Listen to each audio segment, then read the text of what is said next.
ওই জায়গায় বুকটা লাগাইয়া মালিকের ডাক দিবি, কারণ ওই জায়গায় ইব্রাহিম নবীর বুকটা লাগানো আছে, ইসমাইল নবীর বুক লাগানো আছে, কত নবী কত রাসূল, আল্লাহর কত প্রিয় বান্দার বুকের চাপ লাগানো ওখানে। ওই বাইতুল্লাহর দরজা আর হজরে আসওয়াদ পাথরের মাঝখান জায়গায় বুকটা লাগা ডাক দিবি, ও দয়ার মালিক, আমারে এমন রোগে পাইছে যার ঔষধ নাই, তুমি মুক্তি করে দাও।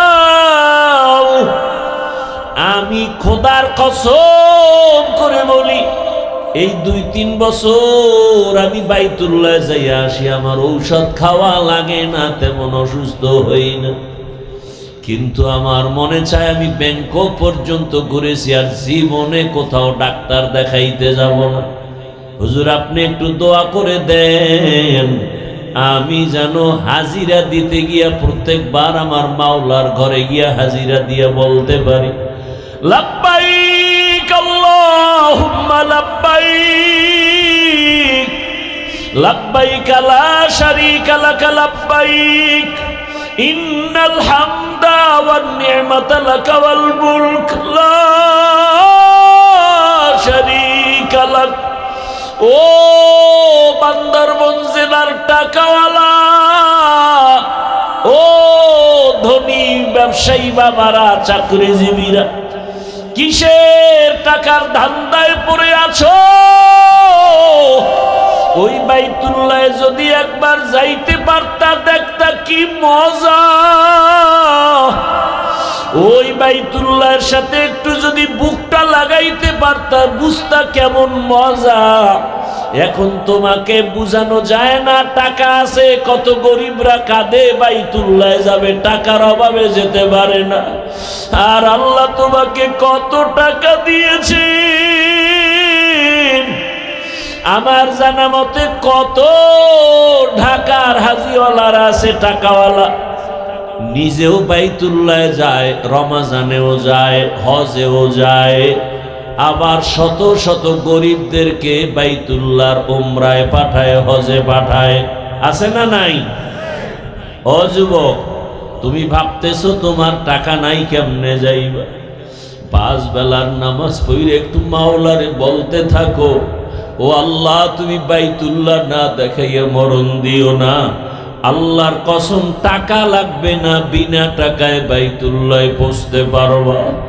ওরে 1 মিনিট চক্ষু বন্ধ করে বাইতুল্লাহর কথা ভাবলে চোখে পানি। ওই বাইতুল্লাহর ইমামদের একটু তেলাওয়াতের আওয়াজ পাইলেই পাগল হইয়া যাই। বাইতুল্লাহর ইমামদের তেলাওয়াত শুনিস, এই কপাল পোড়া মোবাইলওয়ালারা, গান শুনিস না, ইমামের তেলাওয়াত শোন। বাইতুল্লাহর ইমামের তেলাওয়াত শুনিস, কসম করে বলি, বাইতুল্লাহর ইমামের তেলাওয়াত গুলো যখন মোবাইলে চালাইয়া বালিশে মাথা লাগায় শুনবি, দেখবি চোখের পানি পড়া শুরু হয়ে যাবে। একদিন তুই নিজেই তেলাওয়াত শুনতে শুনতে বলবি আর গান শুনবো না, বাইতুল্লাহর তেলাওয়াত শুনবি। আমরা যারা বাইতুল্লাহ গেছি, আমার কথা আমি বলি, আল্লাহর কসম, যখনই তেলাওয়াতটার আওয়াজ কানে আসে মনে হয় ডানা থাকলে উড়িয়া চলে যাইতা। ওই বাইতুল্লাহ কেমন দামি ঘর! রহমতের নবী বলেন, বাইতুল্লাহ মদিনায় যাইতে মনে চায় না, আমার বংশের দুশ্মনেরা বাধ্য করলো, তোর পাশেই তো মাকামে ইব্রাহিম। ও বাইতুল্লাহ কেমনে মদিনায় যাব?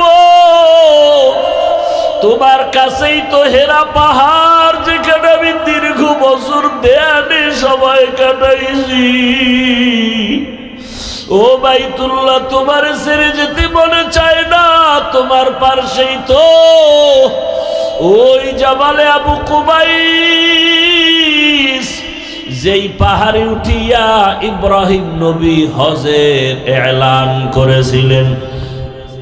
ও বাইতুল্লাহ, তোমার পাশেই তো পাহাড় আছে জবালে রহমত, যেই পাহাড়ে আদম নবী দোয়া করছেন, আমার মাওলা ডাইরেক্ট ক্ষমার ঘোষণা দিয়ে দিছেন। ও বাইতুল্লাহ, তোমার পাশেই তো জাবালে নূর, যেই জাবালে নূরের মধ্যে আমি সময় কাটিয়েছি। ও বাইতুল্লাহ, মনে চায় না ছেড়ে যাইতে। নবী এভাবে কান্না করে করে করে করে যখন হিজরত করতে রওনা, মালিক বলছে যাওয়াই লাগবে। যখন বের হয়, নবীজি বাইতুল্লাহ থেকে বের হইয়া যেই রাস্তায় যায়, ওই রাস্তাটাকে আজও সৌদি আরব যারা উমরা হজে যাবেন, ওটার নাম তরিকে হিজরা। হিজরা রোড, হিজরতের রোড। আমি 13 সালে হজে গিয়া ওই হিজরা তরিকে হিজরার একটা নরমাল হোটেলে ছিলাম। নবীজি যায়, কিছু দূর যায়, আবার পিছনে তাকায়, বাইতুল্লাহর বড় মায়। নবী আবার সামনে হাঁটে, আবার পেছনে তাকায়, বাইতুল্লাহর মায়া। বেনামাজি হইও না রে বাবা। আমি কিন্তু এখানে এতক্ষণ বয়ান করি, একজনকেও বলি না আমার মতো টুপিওয়ালা হুজুর হয়ে যাও। আমি একবারও বলি না আমার মতো হুজুর হও, মাদ্রাসায় যাও, স্কুল বাদ দাও। আমি একবারও বলি না তাবলিগে যাও, পীরের কাছে যাও। আমি সারা বাংলাদেশে ঘুরে ঘুরে পাও ধরে ধরে বলি, বাবা চাকরি করো, পুলিশ, র্যাব, আর্মি, বিডিআরের চাকরি করো, ব্যবসা করো, বাধা নাই। তবে তুমি ওখানে থাইকা রসুলের আদর্শের মালা গলায় লাগাও, 5 ওয়াক্ত নামাজ আদায় করো। তোমার মতো কত যুবক তাকায় দেখো, স্কুলে পড়ে, কলেজে পড়ে, 5 ওয়াক্ত নামাজি আছে না নাই? বলো বাবা, তুমি কেন পারবা না? তোমার মতো যুবক তাকায় দেখো, র্যাব, আর্মি, পুলিশ, বিডিআরের চাকরি করে, নামাজ আদায় করে। ও বাবা, তোমার মতো চাকরিজীবী চাকরি করে, ব্যবসা করে, নামাজ ছাড়ে না। ও ব্যবসায়ী বাবারা, আপনার মতো ব্যবসায়ী নামাজ পড়ে, বলেন আপনি পারেন না কেন? ও চাকরিজীবী বাবারা, আপনার মতো কত চাকরিজীবী চাকরি করে, নামাজ পড়ে, আপনি পারেন না কেন? ও আমার কলিজার যুবক বাবারা, আগামীকাল যদি আল্লাহ ডাক দিয়ে আজরাইলের পাঠায় দেয়, ঘুমের ভেতরে ওর জানটা নিয়ে যা। সকাল 10টা 11টায় আম্মু জানাইসা যখন ডাকবে, দেখবে ঘরের মধ্যে বাচ্চার সন্তানের জবানে কোনো আওয়াজ নাই। প্রতিদিন 2 ডাক দিলে সারা দেয়, আজকে এত ডাকি সারা দেয় না কেন? দরজা খুইলা মা সন্তানের হাত, বডির মধ্যে হাতটা টাচ করে দেখে পুরো শক্ত, বরফের মতো ঠান্ডা। মা পাগলনির মতো হয়ে চিৎকার দিয়ে বলবে, খবর হয়ে গেছে, আমার ছেলেটার দুনিয়ায় বাঁচিয়া নাই। ও যুবক বাবারা, একটু চিন্তা করো, ঘুমের মধ্যেও কত মরণ হয়ে যায়। ও পর্দার আড়ালের মা বোনেরা, কয়দিন আর দুনিয়ায় বাঁচবেন, কখন মরণ হবে জানা নাই। এখনো সময় আছে, তওবা করেন। ওই মা ডাক দিয়া স্বামীকে ডাকবে, ও যুবক, আল্লাহ কুদরতের দরজা খুলে দিলে তুমি দেখবা বাবাও কাঁদতেছে আর বলতেছে আমার সন্তান নাই। মা কাঁদবে আর বলবে আমারে আর মা বলে ডাক দেওয়ার কেউ নাই। অনেকে মা বাবা গ্রামে সারিয়া এই পার্বত্য অঞ্চলে আইসা থাকে, মায়ের খবর পর্যন্ত নিতে পারে না। এই কোরবানিতে জানো না, মা তোমারে রেখে গোশত খায় না। মা তাকায় থাকে সন্তান কখন আসবে, ওর মুখে আগে দিয়ে তারপরে আমি খাবো। একটা সন্তানের প্রতি মা বাবার এত মায়া, যেগুলো বুঝাবার কোনো ভাষা নাই রে বাবা। তুমি যেদিন মা বাবা হবা সেদিন তোমার বুঝে আসবে। ও বোনেরা, মায়েরা, পর্দার আড়ালের আমার যুবক বাবারা, বৃদ্ধ বাবাজিরা, ওই বাবায় টেলিফোন করা শুরু করবে, ইমাম সাহেব আমার ছেলেটা মরে গেছে, আপনি জানা দিয়া কোথাও যাবেন না। তুমি দেখতে থাকবা, এক দলকে পাঠাবে বাজারে যাও কাফন কেনার জন্য, আর এক দলকে বলবে কবর খনন করার জন্য বাঁশবাগানে দৌড়াও, আর এক দলকে বলবে ঘরের পেছনে গরম পানি মশারি টানাও। আজকে আমি বলি আমার বাড়ি, আমার গাড়ি, আমার সব, কিন্তু জানুনি আমার গায়ের জামাটা বেলেট দিয়া কেটে কেটে রেখে দিবে, আমার হাতের ঘড়ি আর একজনে দিয়া বলবে এটা আমার হাফিজুর রহমানের ঘড়ি না। এইভাবে যখন লাশটা তোমার আমার ঘর থেকে নামাইয়া গরম পানি দিয়া গোসল করাইয়া যখন সাদা কাপনের প্যাকেট বানাইয়া খাটের মধ্যে উঠাবে, এইবার জানাজার ময়দানে নিয়ে যাবে, মা জানালা দিয়া চিল্লায় বলবে আমার বাবারে তোমরা কোথায় নিয়ে যাও? বলবে জানাজা দিয়া চিরবিদায়, আর ঘরে আসবে না, কবরে রাখা হবে। মা বলে বিদায় বেলা শেষবারের মতো একটু চেহারাটা দেখাইয়া দাও, আমার বাবারে জীবনে আর দেখবো না, আমার বাবাই কই? ও আমার যুবকেরা, ওই মা বাবার সাথে বেয়াদবি করিস না। আল্লাহর কসম, ওই মা বাবার দোয়া ছাড়া আমি হাফিজুর রহমান এই চেয়ারে বসতে পারি না রে বাবা। ওই মা বাবার চোখের পানি আর দোয়ার কারণে তুমি টাকার মালিক, বাড়ির মালিক, গাড়ির মালিক, সম্মানের চেয়ারের মালিক। ওই মা বাবার কথা কেমনে ভুলে গেছো? তোমারে পরীক্ষার হলে পাঠাইয়া মা কান্না করে করে দোয়া করছে, আল্লাহ আমার ছেলেটার পরীক্ষায় কামিয়াবি দান করো। তোমার মা কত কান্না করেছে। ওই মা বাবার জন্য কি তুমি এক ফোঁটা চোখের পানি ফেলতে পারবা না? আল্লাহর কাছে 2 ফোঁটা চোখের পানি ছেড়ে দোয়া করো।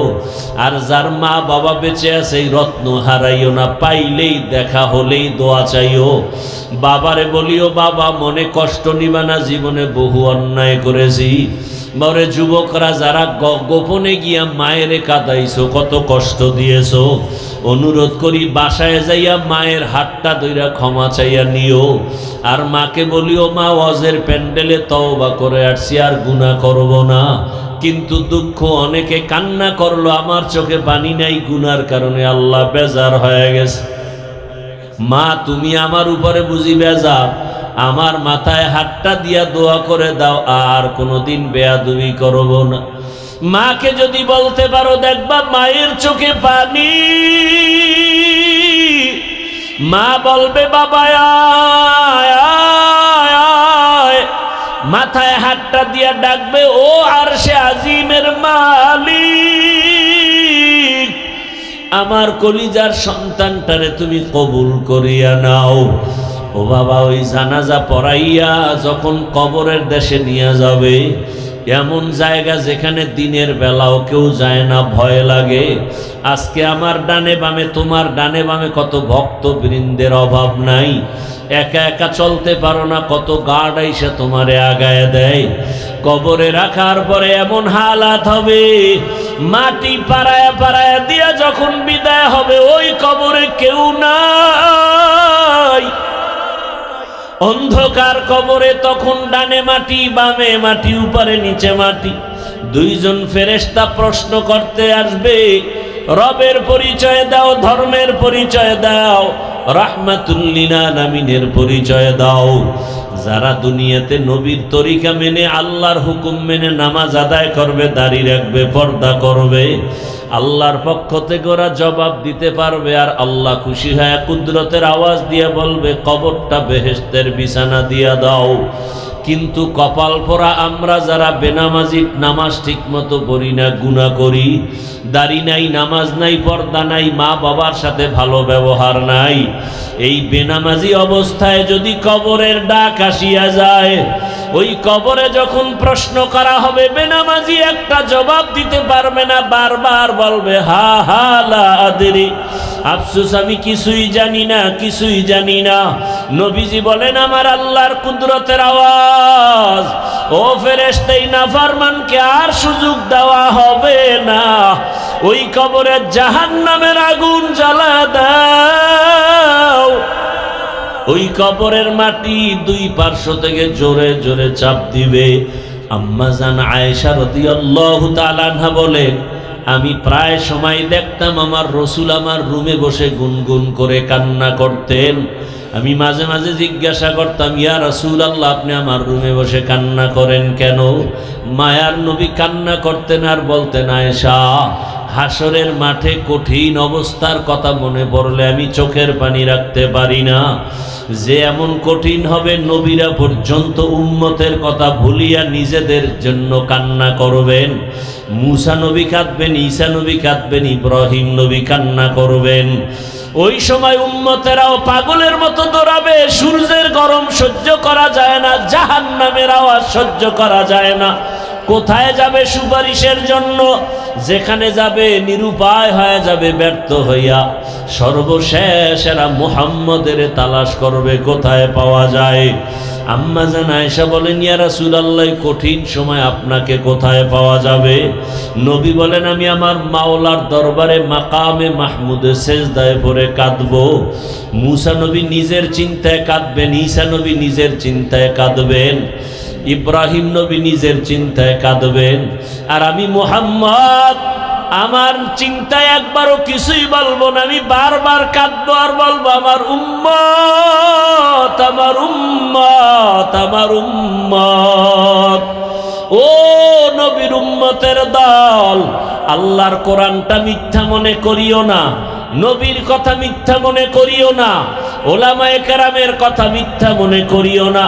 এখনো সময় আছে, তওবা করো, নবীর তরিকা মেনে চলো। নবীর শাফাআত ছাড়া জান্নাত হবে না। জীবনে গুনাহ তো কম করো নাই, আজকে আল্লাহর কাছে তওবা করো। আর নামাজ ছাড়বা না, দাড়ি কাটবা না, বেপরদায় চলবা না। মা বাবার দোয়া, শিক্ষকের দোয়া, উলামায়ে কেরামের দোয়া নিয়ে নবীর সুন্নত অনুযায়ী চলবা। ও যুবকেরাও তওবা করো, ডাক্তার হও, নামাজ ছাড়িও না, ইঞ্জিনিয়ারিং পড়ো, নামাজ ছাড়িও না। ঢাকা কলেজে গিয়ে দেখো কত ছেলেরা কলেজে পড়ে পাগড়িওয়ালা, নামাজির অভাব নাই, তুমি পারবা না কেন? আল্লাহর কাছে তওবা করো। ও মা বোনেরাও তওবা করেন, আর নামাজ ছাড়বেন না, বেপরদায় চলবেন না, স্বামীর মাল হেফাজত করবেন, খেয়ানত করবেন না। আল্লাহ আমাদের তওবা যদি খাঁটি অনুমতে করতে পারি, আল্লাহ জীবনের গুনাহ মাফ করে দিবেন। মরিয়া গেল আর নামাজ ছাড়বো না, দাড়ি কাটবো না, বেপরদায় চলবো না। তওবা করার মতো যদি কারো অন্তর তৈরি হয়, মুনাফিকি না থাকে, যাদের খাঁটি নিয়ত আছে, দুটো হাত আল্লাহকে দেখাইয়া দাও। আয় আল্লাহ, হাতগুলো কবুল করে নেন, তওবা কবুল করে নেন। তওবার উপরে মজবুত হইয়া চলার তৌফিক দান করেন, আমিন। সারা দুনিয়ার অবস্থা বড় করুন, দুনিয়ার লাইনেও করুন, ধর্মীয় লাইনেও করুন। মানুষ এখন প্রতিযোগিতা করতেছে, কে গুনাহ করে কার আগে জাহান্নামে যাবে, প্রতিযোগিতা। নাচ গান দিলে মানুষের অভাব নাই, টিকিট দিয়া টাকা ব্যয় করে আসবে। ওয়াজ মাহফিলে মানুষ আসতে চায় না, প্রয়োজন মনে করে না দিনের কথা শোনা। অথচ রসূলের স্পষ্ট হাদিস, এই যে মজলিস এখানে আছে, এরকমই একটা মজলিস দয়াময় আল্লাহ ফেরেশতার মাধ্যমে আরশে আজিমে মিলাইয়া রাখছেন। জমিনে প্রশংসা চলতেছে আল্লাহ দ্বীনের, আরশে আজিমে আমাদের প্রশংসা করতেছেন আল্লাহ নিজেই। রসূলের হাদিস, আল্লাহর রসূল বলেন, আল্লাহ ঘোষণা দিতেছেন, আজকের এই বান্দরবনের ঈদগাহে কোরআনের বাগানে যারা আসছেন, আল্লাহ বলেন বসার সাথে সাথে আমি জীবনের সব গুনাহগুলো মাফ করে দিলাম। আতিনা ফি দারে দুনিয়া না হাসান, আতিনা ফি দারে উকবা না হাসান, ইয়া গিয়াসাল মুস্তাগীসিন ইহদিনা লাফতিখারা বিল উলুমি ওয়াল গিনা। हर गोरी देने को तू तैयार है, जो न मांगे उससे तू बेजार है। তবে এটা সত্য কথা, আল্লাহ যদি তৌফিক না দেন, টাকা থাকলেও সে বাইতুল্লাহ হজ করতে পারে না।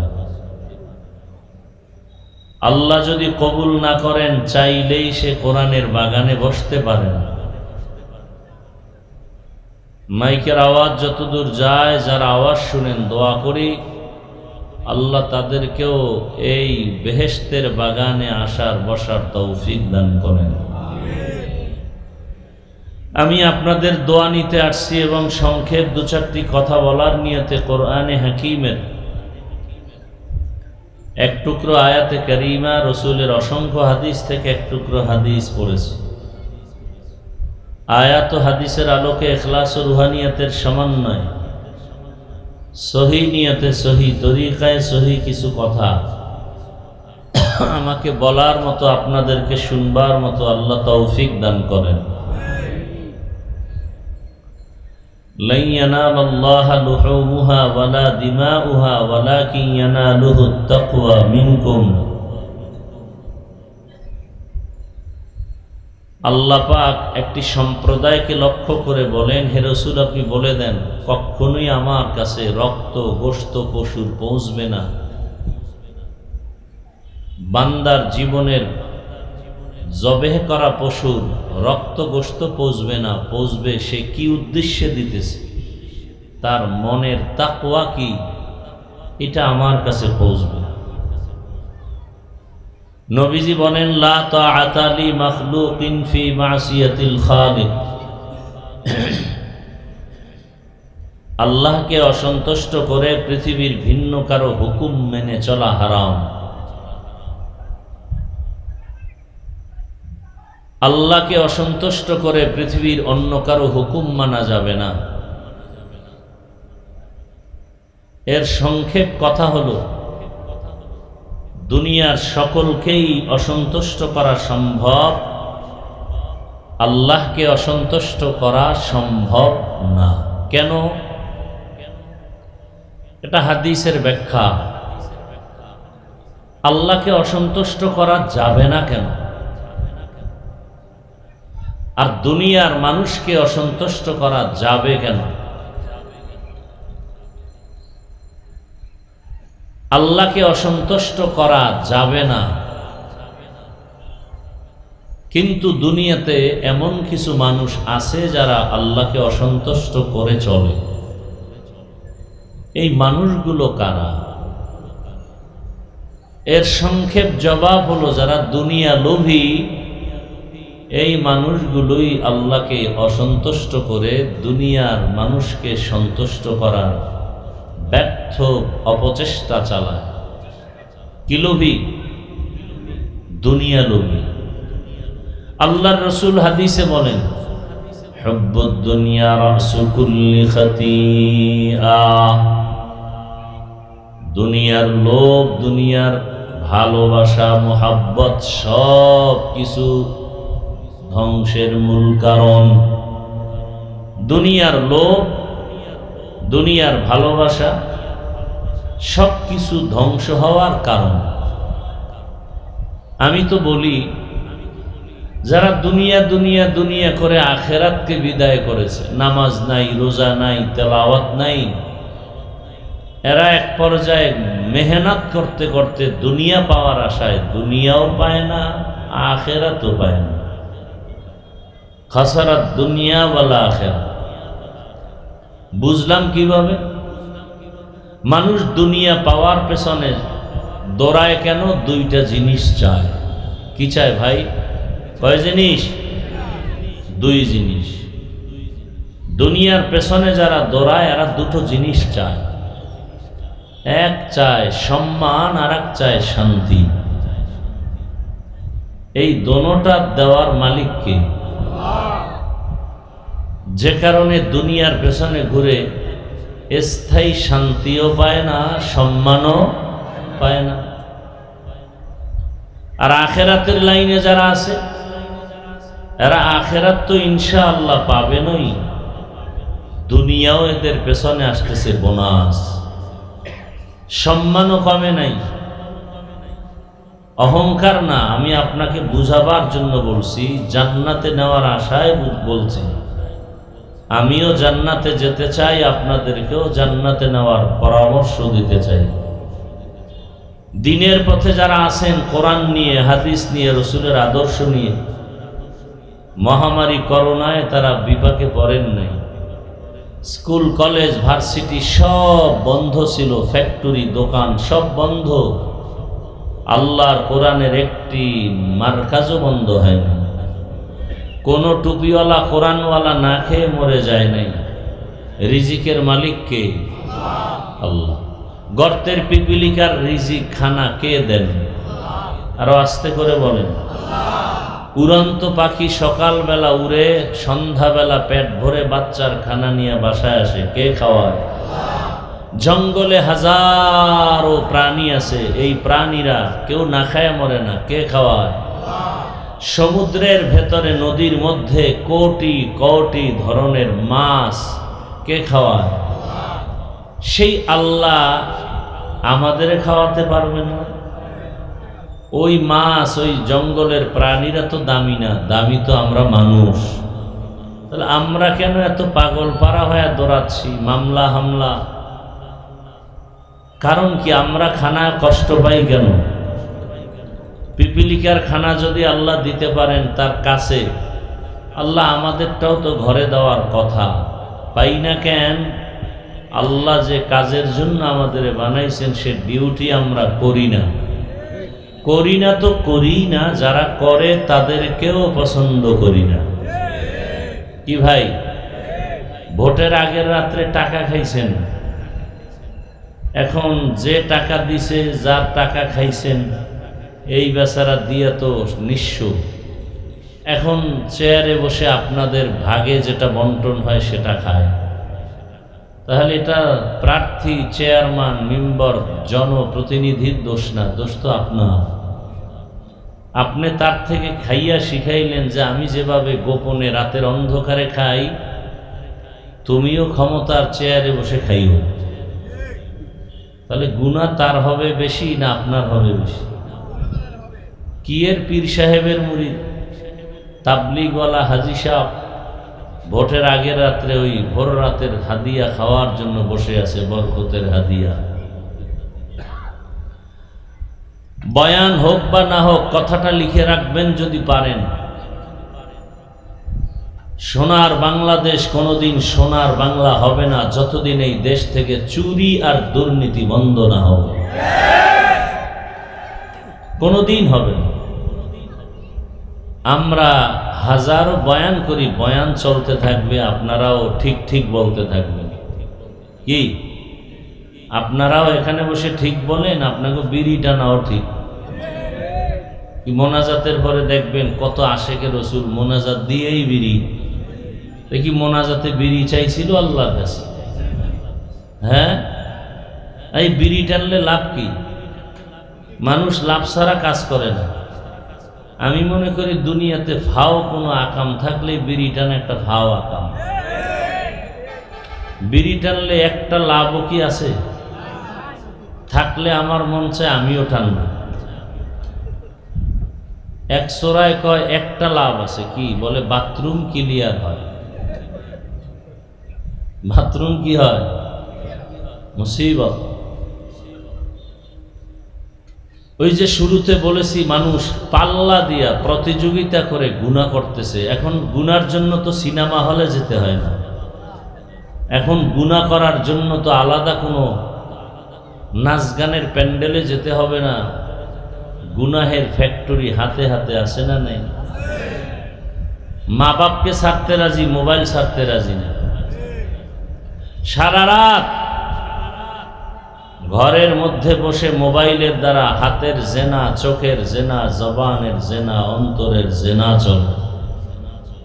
যেই পরিমাণ গুনাহ চলে ঘরে ঘরে মোবাইলের দ্বারা, ছেলে মেয়ে, স্ত্রী, স্বামী সবাই, এতে ঘুমের মধ্যে গজব আসা দরকার। একমাত্র আখিরি নবীর উম্মত হওয়ার বরকতে আল্লাহ সে গজব দেন না। আসতেছে আমাদের সামনে এক মহা পরীক্ষা। কি পরীক্ষাটা? কি সামনে? কোরবানি। মহা এক পরীক্ষা। সন্তান জবাই দেওয়ার পরীক্ষাটা চলে আসছে পশুর উপরে। সেই বিষয়ে আমি আয়াত তেলাওয়াত করেছি, তরজমাও বলেছি, ভূমিকা স্বরূপ কিছু কথা বলবো, খেয়াল করে শুনবেন। জোর করে বয়ান শোনানো যায় না যদি আপনি আগ্রহ ভরে না শুনেন। ওয়াজ করা এক জিনিস, আর শুধু বসে বসে বক বক করা আর এক জিনিস। ওয়াজে মানুষের দিলের পরিবর্তন হয়, আর সেই পরিবর্তনওয়ালা বয়ান করতে হলে দুইটা পুঁজি লাগে। এক লাগে আল্লাহর রহমত, দ্বিতীয় লাগে উপস্থিত শ্রোতাদের নিরঙ্কুশ অন্তরের মহাব্বত। না, আমাকে বয়ানে লাগায় আপনি মোবাইল নিয়ে ব্যস্ত থাকলে আর মহব্বত করি। 24টা ঘন্টা তো মোবাইল নিয়েই থাকেন। বেহেশতের বাগানে 1 ঘন্টা মোবাইল না চালালে কি ক্ষতি হবে আপনার?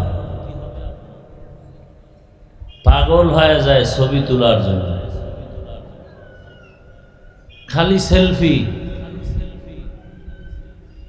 কি বলবো, আজও আল্লাহর কাছে আলাদাভাবে দোয়া করলাম, আল্লাহ এই ছবির গজব থেকে বাঁচার রাস্তা বের করে দাও। আলেম আইসা বলে, হুজুর একটা অনুমতি দিলে ছবি তুলব। আমি বললাম, সাধারণ মানুষ বলে সেটা মেনে নেওয়া যায়, আপনি আলেম হয়ে কিভাবে বললেন? আপনার লজ্জা করে না?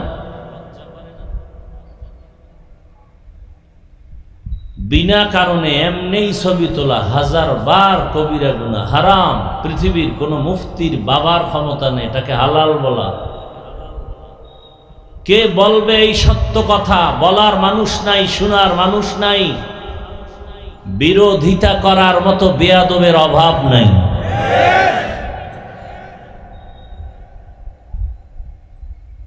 কোরবানি করবে, কি গরু কিনছে, কবে বাজারে যাইতেছে, জাতিকে জানাচ্ছে আমি কিন্তু আজকে কোরবানির পশু কিনতে যাই, তোমরা রেডি থাকো, 1 টুকরা দিব। এরপরে সেই পশু কিনতে গিয়া সেই পশুরে কত তালবাহানা, ফুলের মালা পরায়, কত ছবি আর ছবি আর ছবি, জবাই করতেছে সেখানে ছবি। গরু ধরতে মানুষ লাগে জবাইয়ের সময় 5-7 জন, ধরতে যায় ছবি তুলবে না গরু ধরবে। লাথি মাইরা মোবাইলও ফালাই দিছে, পায়ের গিরাও ছুটে গেছে, কি আছে না নাই? এরপরও ছবি তোলা বন্ধ। এই কথাগুলো কে আপনাদেরকে বলবে? আমরা ওলামায়ে কেরাম যদি সঠিক কথা সতর্কতার জন্য না বলি, কে বলবে? বলার মতো আলেম তো এখন নাই বললে চলে। ওই যে লোভের কথা বলছি, ক্ষমতার লোভে পড়ে সকালে এক কথা, বিকালে আর এক কথা। ক্ষমতার চেয়ার পাওয়ার লোভে সত্যটাকে মিথ্যা বানায়, মিথ্যাটাকে সত্য বানায়। লোভ 3 প্রকার: সম্মানের চেয়ারের লোভ, সম্পদের লোভ, যৌবনের লোভ। টাকা পাওয়ার লোভে পড়ে সত্যটাকে মিথ্যা বানায়, মিথ্যাটাকে সত্য বানায়। এরকম টুপিওয়ালা আছে না নাই? মানুষ দিশেহারা কোথায় যাবে? যাদের কাছে যাবে তারাই দিশেহারা। যারে দিয়া ভূত ছাড়াবে তারাই যদি ভূতে পায়। যে আলেম দিয়া মানুষ জান্নাতের টিকিট নিবে, জান্নাতের পথ পাবে, সে আলেমই যদি মহিলাদের নিয়ে বেপরদায় আড্ডা দেয়। আসতে বলেন কেন? আপনারা কি ওই হুজুরের মুরিদ? পর্দা কি কোনো হুজুরের জন্য শিথিল করা হয়েছে? আরে ভাই, কখন বলবো সেই ইতিহাস? বয়ান করব হজ কোরবানি নিয়ে। রসুল নিজে তার স্ত্রী আম্মাজান আয়েশা রাদিয়াল্লাহু আনহাকে বলেন, ঘরে ঢুকে দেখেন বাবা আবু বকর পাশে, বলে আয়েশা এমনটা করবা না, শয়তান তো ওয়াসওয়াসা দিবে। আরো কত মজার কথা। রসুল ইন্তেকাল হয়ে গেলেন, এরপরে আবু বকর আসলেন খেলাফতের দায়িত্বে। আবু বকরের ইন্তেকাল হলো, রসুলের পার্শ্বে দাফন। ওমরের ইন্তেকাল এখনো হয়নি। ওমর অনুমতি চাচ্ছেন আম্মাজান আয়েশা রাদিয়াল্লাহু আনহার কাছে, রসুল দুনিয়াতে দুইটা ব্যক্তিকে ডানে বামে রাখতেন, আবু বকর আর ওমর। আমি ওমরের মনটা চায় রসুলের মরার পরে রসুলের পাশে থাকতে, কিন্তু জায়গাটা তো আম্মাজান আয়েশার অনুমতি দিবেননি। আব্দুল্লাহ অনুমতি নাও। আম্মাজান আয়েশার কাছে গেলেন, আম্মাজান বললেন ভাবতেছি দেখি। ফজরের নামাজের ইমামতিতে দাঁড়ালেন হযরত ওমর। সেই দিনটা ছিল মুহররমের 1 তারিখ। দুশ্মন সে নামাজের মধ্যে পায়ের উপরে আঘাত করল। ওমরে ফারুক রাদিয়াল্লাহু তাআলা আনহু পড়ে গেলেন, রক্ত বিচ্ছরিত হতে থাকলো। আব্দুল্লাহ পার্শ্বে জিজ্ঞাসা করে, আমি কি শহীদ? বলে বাবা তার মানে কি? বলে আমাকে আঘাত করলো কি কোনো মুমিন না বেঈমান? বলে বেঈমান। বলে আলহামদুলিল্লাহ, আমি শহীদি তামান্না নিয়ে আল্লাহর কাছে বারবার দোয়া করেছি, একটা পূরণ হলো। আর একটা পূরণের জন্য আব্দুল্লাহ দ্রুত চলে যাও, মৃত্যু মুখে আমাকে একটু বলো আমার দাফনটা কি রসুলের পার্শ্বে হবে কিনা, আম্মাজান থেকে অনুমতি নাও। আবার চলে গেলেন। আম্মাজান আয়েশা রাদিয়াল্লাহু আনহা এই মুহূর্তে কি বলবেন? বলে ঠিক আছে। আল্লাহু আকবার। বলে ঠিক আছে। ওমরে ফারুক রাদিয়াল্লাহু আনহুর দাফন হলো, এ কথা অস্বীকার করার কিছুই নেই। আম্মাজান এতদিন খোলামেলা রুমে আসতেন, মাটির নিচে এখন উপরে কেউ নাই। কিন্তু ওমরের যেদিন দাফন হয় তারপরের থেকে আম্মাজান আয়েশা রাদিয়াল্লাহু আনহা চেহারা ঢেকে পর্দা রক্ষা করে রুমে আসেন, যান। প্রশ্ন করা হলো এমনটা কেন? বলে এতদিন তো আমার বাবা ছিল, আমার রসুল ছিলেন, এখন তো ওমর আসছে। কোথায় ওমর? উপরে না মাটির নিচে? মাটির নিচে। কতটা তাকওয়া! এর নাম তাকওয়া। আমার আয়াতের মূল ভিত্তি, মূল থিম তাকওয়া। আল্লাহর কাছে আপনার আমার কিচ্ছু পৌঁছবে না তাকওয়া ছাড়া। ইন্না আকরামাকুম ইনদাল্লাহি আতকাকুম। আল্লাহর কাছে সব থেকে দামি কোনো পীর না, কোনো ফকির না, কোনো পাগড়িওয়ালা না, চেহারা সুন্দরওয়ালা না, টাকাওয়ালা না।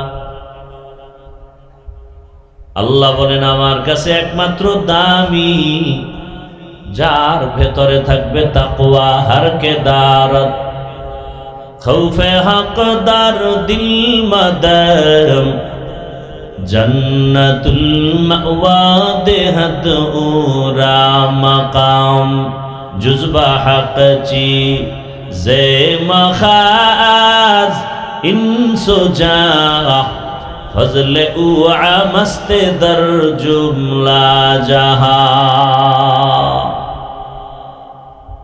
তাকওয়া বড় দামি এক সম্পদ। আল্লাহ বারবার নবীকেও বলেন, হে নবী যার কোনো গুনাহ নাই। নবীজির গুনাহ আছে? আল্লাহ সেই নবীকে বলেন, সে নবীর জন্য আল্লাহ নিজে আশেক। সব নবী রাসূল আমার আল্লাহ তাআলার আশেক, আর আমার আল্লাহ শুধুমাত্র মুহাম্মদের আশিক। সেই নবীকে আল্লাহ বলেন, নবী আপনিও তাকওয়া অর্জন করেন। ইয়া আইয়ুহান নাবিয়্যুত্তাকিল্লাহ ওয়ালা তুতিইল কাফিরিনা ওয়াল মুনাফিকিন।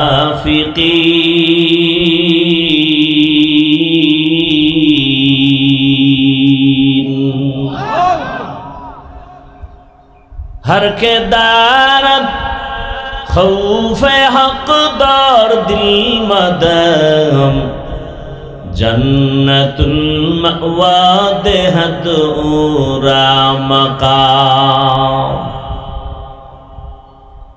টাকার লোভে মানুষ সত্যকে মিথ্যা বানায়, মিথ্যাকে সত্য বানায়। যৌবনের লোভে পড়ে মানুষ সঠিক রাস্তা থেকে পিছনে পড়ে যায়। আর সারা দুনিয়ার মানুষ ডাক্তার জাকির নায়েকের জন্য কত মোহাব্বত করে, ভালো জানে। এমন মানুষ নাই যে তাকে চিনে না, জানে না কত সম্মান। অথচ আমার দেশের ডাক্তার তাসলিমা নাসরিনের নাম কেউ শুনতে চায় না। ধ্বংস হওয়ার পেছনে কারণ যৌবনের লোভ। কিসের লোভ? এই যত মানুষ পৃথিবীতে উল্টা পাল্টা চলে এই তিন লোভের কারণে আসল পথ থেকে হারিয়ে যায়। হয়তো সম্পদের লোভে, না হয় ক্ষমতার লোভে, না হয় যৌবনের লোভে। সত্যটাকে মিথ্যা বানায়, মিথ্যাটাকে সত্য বানায়। ভাই ভাইকে মেরে ফেলে, এই ঘটনা আমার দেশে নাই। কিসের লোভ? টাকার লোভ, ক্ষমতার লোভ। স্ত্রী স্বামীকে হত্যা করে, মা বাপ সন্তানকে হত্যা করে, সন্তান মা বাবাকে হত্যা করে, বহু যুবক যুবতীকে হত্যা করে যৌবনের লোভে। শেষ পর্যন্ত জেলখানায় যায়, পরিণামে ফাঁসি হয়ে মরে যায়। আমও গেল, সালাও গেল। আমি যে আয়াতের তরজমাটা করেছি, আল্লাহর কাছে পশুর রক্ত গোশত পৌঁছে না, আল্লাহর কাছে পৌঁছে কি? আমাদের তাকওয়া। তাকওয়া মানে ভয়। কার ভয়? আল্লাহর ভয়ের মূল কথা গুনাহ থেকে নিজেকে বাঁচায় রাখা। তাকওয়া মানে বেশি বেশি জিকির করা নয়, বেশি বেশি তেলাওয়াত করা না, নামাজ পড়া না। তাকওয়া মানেই হলো গুনাহ থেকে বেঁচে থাকা। আর তাকওয়া আল ইহতিরাজ আনিল মাসিয়া।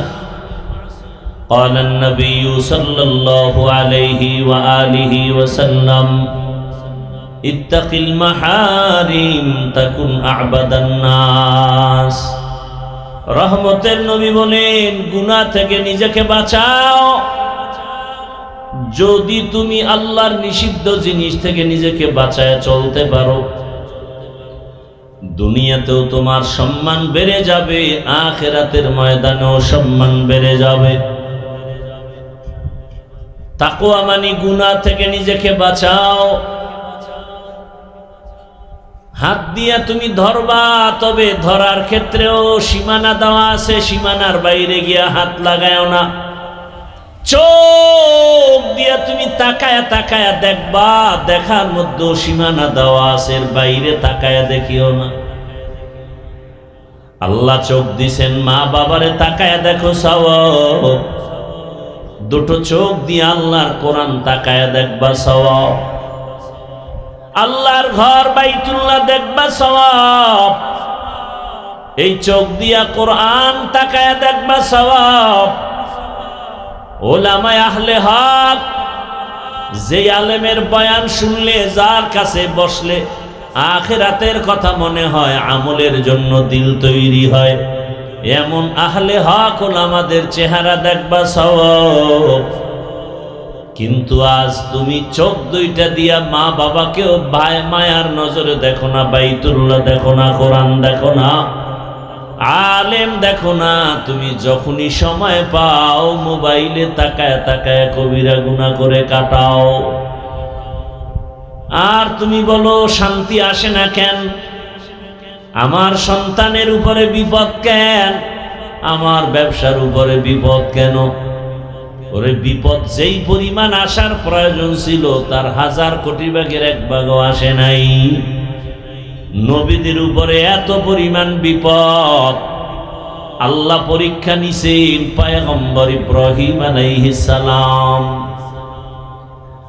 তার নমুনা বর্তমান সামনে কোরবানি। কোরবানি আদম নবী থেকেই শুরু হয়েছে। তবে আমরা বাস্তবে যা বেশি বেশি অনুসরণ করি ইব্রাহিম নবী। বাইতুল্লাহ হাজী সাহরা হজে গিয়া মক্কায় যত আহকামাত পালন করেন, 3 ব্যক্তির স্মৃতি স্মরণ করা হয়। ইব্রাহিম আলাইহিস সালাম, ইসমাঈল আলাইহিস সালাম, আম্মা জান হাজেরা আলাইহিস সালাম। আল্লাহ রাব্বুল আলামিন জমিনটা বানাবার পরে একটা ঘর বানাইলেন বাইতুল্লাহ। আল্লাহ তাআলা বাইতুল্লাহ বানানোর পর হজের এলান করার জন্য ইব্রাহিম নবীকে আদেশ দিলেন। ক্রমান্বয়ে ইব্রাহিম নবী দাওয়াত দিয়া এইবার সন্তান ইসমাইল সহ বাইতুল্লাহ নির্মাণ করেছেন। এই বাইতুল্লাহ নির্মাণ করার পর ইব্রাহিম নবী হজের এলান করেছেন। আর পয়গম্বর ইব্রাহিমের এলানে যারা লাব্বাইক বলেছে তারা হজ না করে কবরে যাবে না। এরে আল্লাহর গোলাম, ইব্রাহিম নবী চলে গেলেন, ইসমাইল নবী চলে গেলেন। শেষ পর্যায়ে ঈসা নবীর আগমন। ঈসা নবী আল্লাহ তাআলা আকাশে উঠায় নিলেন। ঈসা নবী বিদায়ের পরে রহমতের নবীর মাঝখানে 500 বছর পর্যন্ত কোনো নবী নাই। মানুষগুলো আল্লাহর ইবাদত বাদ দিয়া সব মূর্তি পূজায় লিপ্ত হয়ে গেল। শুধু তাই না, বাইতুল্লাহর মধ্যে 360টা মূর্তি ঢুকায়া দিল। মূর্তি পূজা শুরু হয়েছে আদম আলাইহিস সালাম জমিন থেকে বিদায় হওয়ার 600 বছর পরে। দুনিয়াতে এমন এক পর্যায় হলো, ইবলিসের ধোকায় পড়ে মানুষ মূর্তি পূজা শুরু করলো। জমিনে এমন একটা মানুষ ছিল না যে মূর্তি পূজা করে নাই। মূর্তির সামনে নিয়া খোদা খোদা বলে সম্মান করত আর কিছু চাইতো। 600 বছর মূর্তি পূজা চলতে থাকলো। আদম নবীর বিদায়ের 1200 বছর পরে আল্লাহ পাক নূহ আলাইহিস সালামকে পাঠাইয়া দাওয়াতের কাজ করেছেন। মানুষের দ্বারে পয়গম্বর নূহ 950 বছর দাওয়াত দিয়া মাত্র 40 জন মানুষকে মূর্তি পূজার থেকে ফিরাইয়া দিলেন। এই মূর্তি পূজা শুরু হয়েছে আদম আলাইহিস সালামের ইন্তেকালের 600 বছর পর। ক্রমান্বয়ে কমে আবার বাড়ে।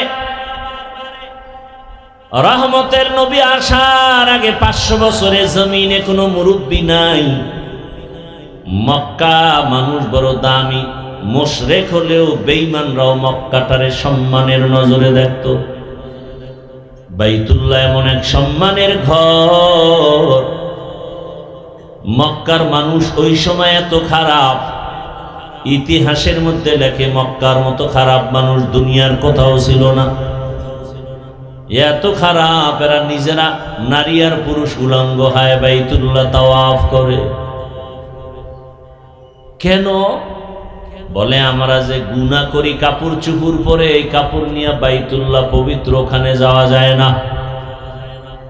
এই জন্য কাপড় চুপুর খুলে নারী পুরুষ একসাথে বাইতুল্লাহে যায়, তাওয়াফ করে। নাপাক কাপড় নিয়ে যাবে না। এটা কেমন হইল?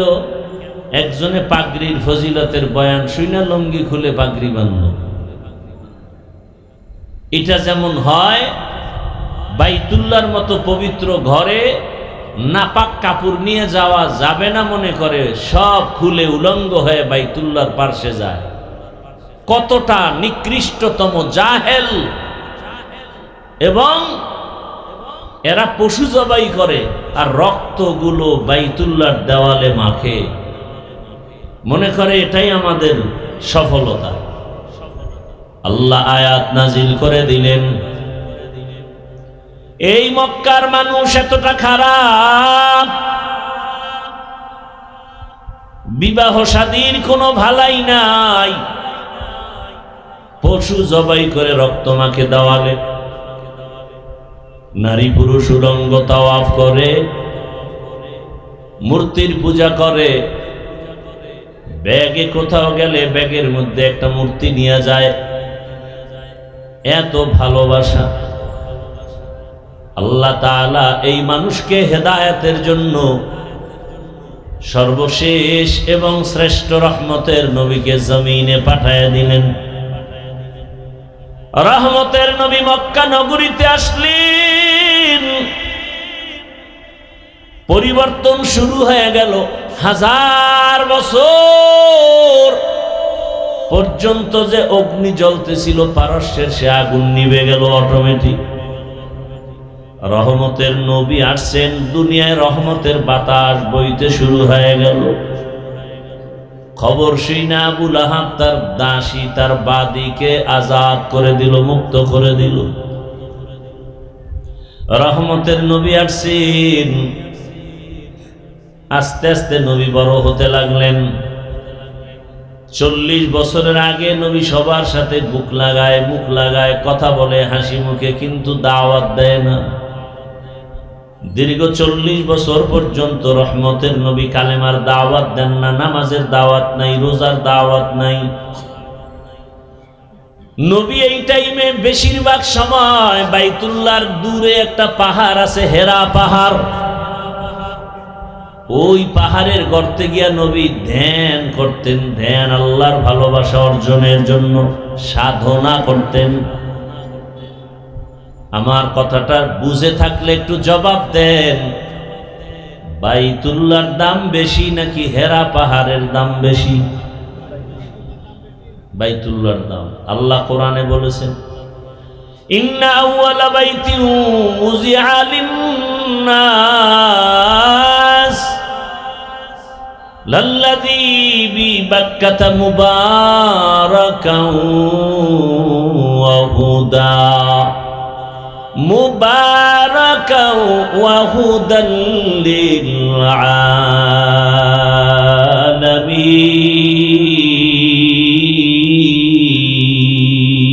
আলামিন। বাখা কুরআন কালামুল্লাহ বশনো কদিমাস্তি নইনো। ভাইরা আমার, বাইতুল্লাহ এত দামি, যেই বাইতুল্লাহর দিকে প্রথম কেউ নজর দিয়া দোয়া করলেই কবুল। বাইতুল্লাহ প্রথমবার দেখে যে দোয়া করবে সাথে সাথে কবুল। আমার ওস্তাদ বলছে, কি দোয়া করলে তোমার জীবনটা ধন্য হবে। ও বাইতুল্লাহর মুসাফির, আল্লাহ যদি কোনোদিন বাইতুল্লাহ নেয়, সফর করে বাইতুল্লাহ গিয়া যখন বাইতুল্লাহ নজর পড়ে যাবে, প্রথমে দোয়া করবা, আয় আল্লাহ, আমি গুনাহগার, জীবনে যত ভালো ভালো দোয়া করছি কবুল করে নেও। সামনে যত দোয়া করব সব কবুল করে নাও। জামে দোয়া, পিছনে যত দোয়া করেছি ভালো, সামনে যত ভালো দোয়া করব তুমি বাইতুল্লাহর নজরের বরকতে কবুল করে নাও। আল্লাহর ওয়াদা, রসুল বলেছেন বাইতুল্লাহ দেখে প্রথম দোয়া করলেই কবুল, প্রথম নজরে। শুধু কি তাই, একজনে বাইতুল্লাহ তাওয়াফ করে, আর একজনে নামাজ পড়ে, আর একজনে শুধু তাকায় তাকায় দেখে। নবীজি বলেন যে শুধু তাকায় তাকায় বাইতুল্লাহ দেখে, অনবরত তার উপরে রহমত নাজিল হইতেছে। ভাইরা আমার, এমন একটা দামি ঘর জমিনে আর কোথাও নাই। ওই বাইতুল্লাহর এরিয়ায় কেউ যদি ঢুকে একবার বলেন আল্লাহ, 1,00,000 বার আল্লাহ বলার সওয়াব পেয়ে যাবে। ওই বাইতুল্লাহর সীমানায় গিয়া যদি কেউ একটা সিজদা দেয়, 1,00,000 সিজদার সওয়াব পেয়ে যাবে। ওই বাইতুল্লাহর সীমানায় যদি একবার সুবহানাল্লাহ বলে 1,00,000 বার সুবহানাল্লাহ বলার সওয়াব হবে। কেমন মায়া ওখানে লাগায় রাখছেন আমার আল্লাহ। রহমতের নবী বাইতুল্লাহ ছেড়ে যখন রাতের আধারে দুশ্মন বাধ্য করছে আর থাকতে দিবে না, আমার আল্লাহ বলে নবী আপনি হিজরত করে মদিনায় যান। নবী যখন ঘর থেকে বের হইয়া বাইতুল্লাহর সামনে গিয়া দাঁড়াইলে, বাইতুল্লাহরে ডাক দিয়া কয়, রে বাইতুল্লাহ তোরে ছেড়ে যেতে মনে চায় না, মনে চায় না, কারণ আমার জন্মভূমি। কাফের মুশরিক ওই দুশমনেরা বাইতুল্লাহর দিকে ফিরিয়া নামাজ পড়তেও দেয় না, আমারে বাইতুল মাকদিসের দিকে ফিরিয়া নামাজ পড়তে বাধ্য করে। ওই দুশমনেরা এমন বাধ্য করেছে যে আজ আমার বাইতুল্লাহ ছেড়ে যেতে হয়, কিন্তু মনে চায় না আমি বাইতুল্লাহ ছেড়ে চলে যাই। ও বাইতুল্লাহ, তোর দিকে তাকাইয়া থাকলেই তো সওয়াব, তোর পাশে সিজদা দিলে 1,00,000 সিজদার সওয়াব।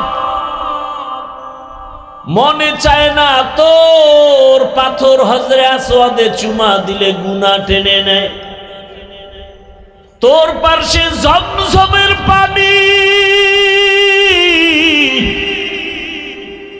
দুনিয়ার সব বিজ্ঞানীর একমত জমজমের পানির মতো দামি পানি নেই।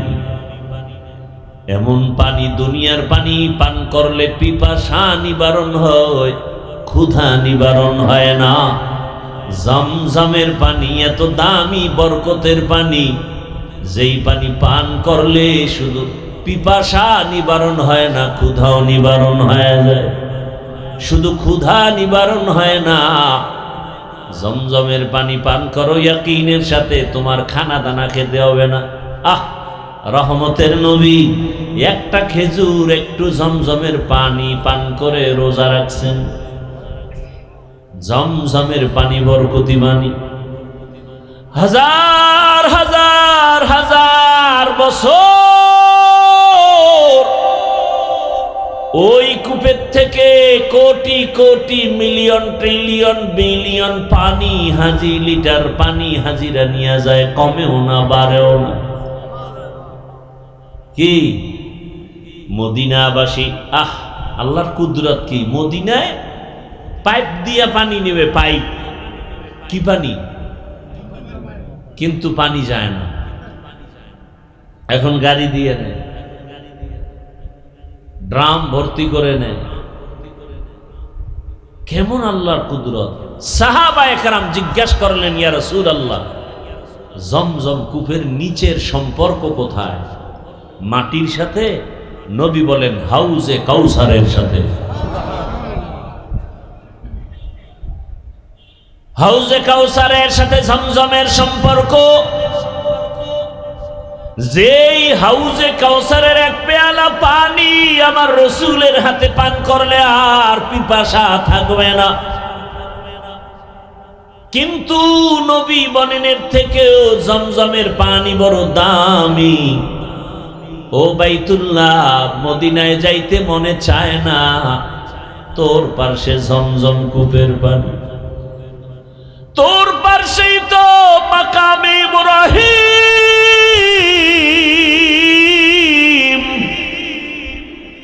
যেই পাথরে আজও ইব্রাহিম নবীজির পায়ের ছাপ লাগানো আছে। সুবহানাল্লাহ, না বেশি করে বিড়ি টানো, তো ঘুমের ভিতরে মক্কা দেখবা। সুবহানাল্লাহ বলার মতো মন নাই, ও মুখের মধ্যে সারাদিন বিড়ি, গালি, গীবত, শেখায়া। তো একই জায়গা দিয়ে সুবহানাল্লাহ আইতে তো সময় লাগে, কতগুলো রাস্তা পার হয়ে আইতে হয়। গীবতের গেট লাগানো, মিথ্যার গেট লাগানো, এটি ধাক্কাইয়া ধক্কাইয়া সুবহানাল্লাহ বাইরে তো অনেক সময়। আর নিজেরে মহাপণ্ডিত মনে করে। আল্লাহ হেদায়াত দান করুন। ও ওগো নবীর উম্মতেরা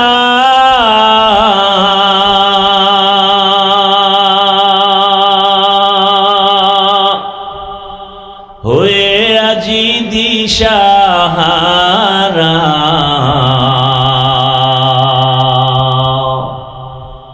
কোরআন হাদিসের চলো যখন যাহা চায় মনে, নবী বিনে কে তরাবে পুলসিরাত মিজানে, নবী বিনে কে তরাবে পুলসিরাত মিজানে। উম্মতের কান্ডারি নবী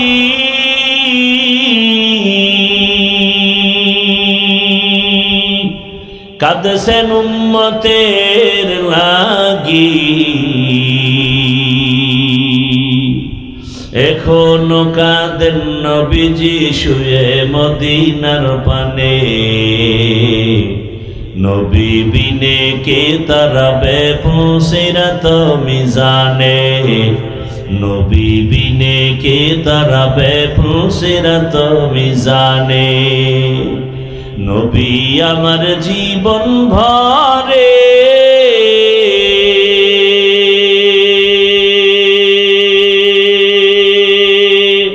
দিনের লাগি কষ্ট করে, দান দান শহীদ করিলেন উহুদেরই ময়দানে, নবী বিনে কে তরাবে পুলসিরাত মিজানে, নবী বিনে কে তরাবে পুলসিরাত মিজানে। ইমামুল আউয়ালিন আখিরিন বহরে সদকা রহমাতাল লিল আলামিন, সাইয়্যিদুল কাউনাইন খাতমুল মুরসালিন, আখির আমদ বুদে ফখরুল আউয়ালিন, শুধু ওজুদাস রহমাতাল লিল আলামিন, মসজিদে উশুদ হামারা এ জমিন। রহমতের নবী বাইতুল্লাহরে বেশি ভালোবাসছেন। কেমন যেন বাইতুল্লাহ থেকে মদিনায় যাইতেছিলাম, মনটার আকর্ষণ বাইতুল্লাহর দিকেই বারবার নজর পড়ে যায়। এরে নবীরা আশেক, ওই বাইতুল্লাহ এত দামি, যার দিয়ে তাকাইলে সওয়াব। আমি কালকে আমার এক কলিজার টুকরা, আমার মুরব্বী আল্লাহওয়ালা, তাকে বললাম হুজুর আমি অসুস্থ, কিন্তু ঔষধ খাইতেছি, ব্যাংকক পর্যন্ত গেলাম কিন্তু ভালো লাগে না। বলে কেন? আমি বললাম আমি প্রতি বছর বাইতুল্লাহ যাই, আমার 1000 কোটি % বিশ্বাস অন্তরে জমা হয়েছে। আমি যতবার বাইতুল্লাহ গেছি, আসার পরে তেমন ঔষধ খেতে হয় না। আমার মনে চায় আমি বারবার বাইতুল্লাহ যাই। আমি বাইতুল্লাহ যাইয়া ওই হজরে আসওয়াদ পাথরার দরজার মাঝখান জায়গাটা দোয়া কবুলের জায়গা, মুলতাজাম। আল্লাহ রসুল বলে ওই জায়গায় বুকটা লাগাইয়া মালিকের ডাক দিবি, কারণ ওই জায়গায় ইব্রাহিম নবীর বুকটা লাগানো আছে, ইসমাইল নবীর বুক লাগানো আছে, কত নবী কত রসূল, আল্লাহর কত প্রিয় বান্দার বুকের চাপ লাগানো ওখানে। ওই বাইতুল্লাহর দরজা আর হজরে আসওয়াদ পাথরের মাঝখান জায়গায় বুকটা লাগা ডাক দিবি, ও দয়ার মালিক, আমারে এমন রোগে পাইছে যার ঔষধ নাই, তুমি মুক্তি করে দাও। আমি খোদার কসম করে বলি, এই 2-3 বছর আমি বাইতুল্লাহ যাইয়া আসি, আমার ঔষধ খাওয়া লাগে না, তেমন অসুস্থ হই না।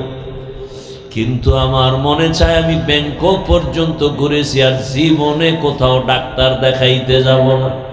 হুজুর আপনি একটু দোয়া করে দেন, আমি যেন হাজিরা দিতে গিয়া প্রত্যেকবার আমার মাওলার ঘরে গিয়া হাজিরা দিয়া বলতে পারি, লাব্বাইক আল্লাহুম্মা লাব্বাইক, লাব্বাইক লা শারীকা লাক লাব্বাইক, ইন্নাল হামদা ওয়ান নি'মাতা লাক ওয়াল মুলক লা শারীকা লাক। ও বান্দরবন জেলার টাকাওয়ালা, ও ধনী ব্যবসায়ী বাবারা, চাকরিজীবীরা, কিসের টাকার ধান্দায় পড়ে আছো? ওই বাইতুল্লাহে যদি একবার যাইতে পারতা, দেখতা কি মজা। ওই বাইতুল্লাহের সাথে একটু যদি বুকটা লাগাইতে পারতা, বুঝতা কেমন মজা। এখন তোমাকে বুঝানো যায় না, টাকা আছে, কত গরিবরা কাঁদে বাইতুল্লাহে যাবে, টাকার অভাবে যেতে পারে না। আর আল্লাহ তোমাকে কত টাকা দিয়েছে। আমার জানা মতে কত ঢাকার হাজিওয়ালারা আছে, টাকাওয়ালা, নিজেও বাইতুল্লাহে যায়, রমাজানেও যায়, হজেও যায়, আবার শত শত গরিবদেরকে বাইতুল্লাহর উমরায় পাঠায়, হজে পাঠায়। আছে না নাই? ও যুবক, তুমি ভাবতেছো তোমার টাকা নাই, কেমনে যাইবা? 5 বেলার নামাজ পড়ে একটু মাওলারে বলতে থাকো, ও আল্লাহ তুমি বাইতুল্লাহ না দেখাইয়া মরণ দিও না। আল্লাহর কসম টাকা লাগবে না, বিনা টাকায় বাইতুল্লাহে পৌঁছতে পারবা। ওরে 1 মিনিট চক্ষু বন্ধ করে বাইতুল্লাহর কথা ভাবলে চোখে পানি। ওই বাইতুল্লাহর ইমামদের একটু তেলাওয়াতের আওয়াজ পাইলেই পাগল হইয়া যাই। বাইতুল্লাহর ইমামদের তেলাওয়াত শুনিস, এই কপাল পোড়া মোবাইলওয়ালারা, গান শুনিস না, ইমামের তেলাওয়াত শোন। বাইতুল্লাহর ইমামের তেলাওয়াত শুনিস, কসম করে বলি, বাইতুল্লাহর ইমামের তেলাওয়াত গুলো যখন মোবাইলে চালাইয়া বালিশে মাথা লাগায় শুনবি, দেখবি চোখের পানি পড়া শুরু হয়ে যাবে। একদিন তুই নিজেই তেলাওয়াত শুনতে শুনতে বলবি আর গান শুনবো না, বাইতুল্লাহর তেলাওয়াত শুনবি। আমরা যারা বাইতুল্লাহে গেছি, আমার কথা আমি বলি, আল্লাহর কসম, যখনই তেলাওয়াতটার আওয়াজ কানে আসে মনে হয় ডানা থাকলে উড়িয়া চলে যাইতা। ওই বাইতুল্লাহ কেমন দামি ঘর। রহমতের নবী বলে, রে বাইতুল্লাহ, মদিনায় যাইতে মনে চায় না, আমার বংশের দুশ্মনেরা বাধ্য করলো। তোর পাশেই তো মাকামে ইব্রাহিম। ও বাইতুল্লাহ, কেমনে মদিনায় যাব? তোমার কাছেই তো হেরা পাহাড়, যেখানে আমি দীর্ঘ বছর ধ্যানে সময় কাটাইছি। ও বাইতুল্লাহ, তোমার ছেড়ে যেতে মনে চায় না। তোমার পাশেই তো ওই জাবালে আবু কুবাইস, যেই পাহাড়ে উঠিয়া ইব্রাহিম নবী হজের এলান করেছিলেন।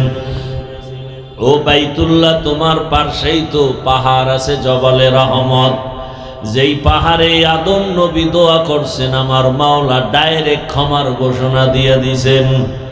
ও বাইতুল্লাহ, তোমার পাশেই তো জাবালে নূর, যেই জাবালে নূরের মধ্যে আমি সময় কাটিয়েছি। ও বাইতুল্লাহ, মনে চায় না ছেড়ে যাইতে। নবী এভাবে কান্না করে করে করে করে যখন হিজরত করতে রওনা, মালিক বলছে যাওয়াই লাগবে। যখন বের হয়, নবীজি বাইতুল্লাহ থেকে বের হইয়া যেই রাস্তায় যায়, ওই রাস্তাটাকে আজও সৌদি আরব যারা উমরা হজে যাবেন, ওটার নাম তরিকে হিজরা। হিজরা রোড, হিজরতের রোড। আমি 13 সালে হজে গিয়া ওই হিজরা তরিকে হিজরার একটা নরমাল হোটেলে ছিলাম। নবীজি যায়, কিছু দূর যায়, আবার পিছনে তাকায়, বাইতুল্লাহর বড় মায়া। নবী আবার সামনে হাঁটে, আবার পেছনে তাকায়, বাইতুল্লাহর মায়া। বেনামাজি হইও না রে বাবা। আমি কিন্তু এখানে এতক্ষণ বয়ান করি, একজনকেও বলি না আমার মতো টুপিওয়ালা হুজুর হয়ে যাও। আমি একবারও বলি না আমার মতো হুজুর হও, মাদ্রাসায় যাও, স্কুল বাদ দাও। আমি একবারও বলি না তাবলিগে যাও, পীরের কাছে যাও। আমি সারা বাংলাদেশে ঘুরে ঘুরে পাও ধরে ধরে বলি, বাবা চাকরি করো, পুলিশ, র্যাব, আর্মি, বিডিআরের চাকরি করো, ব্যবসা করো, বাধা নাই। তবে তুমি ওখানে থাইকা রসুলের আদর্শের মালা গলায় লাগাও, 5 ওয়াক্ত নামাজ আদায় করো। তোমার মতো কত যুবক তাকায় দেখো, স্কুলে পড়ে, কলেজে পড়ে, 5 ওয়াক্ত নামাজি আছে না নাই? বলো বাবা তুমি কেন পারবা না? তোমার মতো যুবক তাকায় দেখো, র্যাব, আর্মি, পুলিশ, বিডিআরের চাকরি করে, নামাজ আদায় করে। ও বাবা তোমার মতো চাকরিজীবী চাকরি করে, ব্যবসা করে, নামাজ ছাড়ে না। ও ব্যবসায়ী বাবারা, আপনার মতো ব্যবসায়ী নামাজ পড়ে, বলেন আপনি পারেন না কেন? ও চাকরিজীবী বাবারা, আপনার মতো কত চাকরিজীবী চাকরি করে, নামাজ পড়ে, আপনি পারেন না কেন? ও আমার কলিজার যুবক বাবারা, তোমার মতো যুবক স্কুল কলেজে পড়ে, লেখাপড়া করে, নামাজ পড়ে, তুমি পারো না কেন? ও ড্রাইভার বাবারা, তোমার মতো কত ড্রাইভার ড্রাইভারি করে দাঁড়ায়, তুমি পারো না কেন? ও পর্দার আড়ালের আম্মা জানেরা, বোনেরা, আপনার মতো কত মা কত বোন এখনো আছে, পর্দা করে, নামাজ পড়ে, স্বামীর মাল হেফাজত করে, আপনারা পারেন না কেন? আপনাদের এত সম্মান, আপনারা তো নবীদের মা, আপনারা তো সাহাবায়ে কেরামদের মায়ের মতোই মা। এই দুনিয়ায় নবী হতে পারেন নাই, মায়েরা তবে নবীদের মা হয়েছেন। এ দুনিয়ায় সাহাবী সাহাবিয়ার মতো নারী আপনারা, খাদিজা রাদিয়াল্লাহু আনহার মতো নারী, ফাতেমা রাদিয়াল্লাহু আনহার মতো নারী, আয়েশা রাদিয়াল্লাহু আনহার মতো নারী। ও পর্দার আড়ালের আম্মা জানেরা, আপনার ছেলেটাকে আপনি ডাক্তার বানাবেন, প্রফেসর বানাবেন, ইঞ্জিনিয়ার বানাবেন, বাধা নাই। তবে আমার দাবি একটাই, ডাক্তার জাকির নায়েকের এত সুনাম কেন? টাকার কারণে, ক্ষমতার কারণে নয়, নবীজির আদর্শের কারণে। আপনার সন্তান ডাক্তার হবে, নেককার, নামাজি, পর্দাওয়ালা।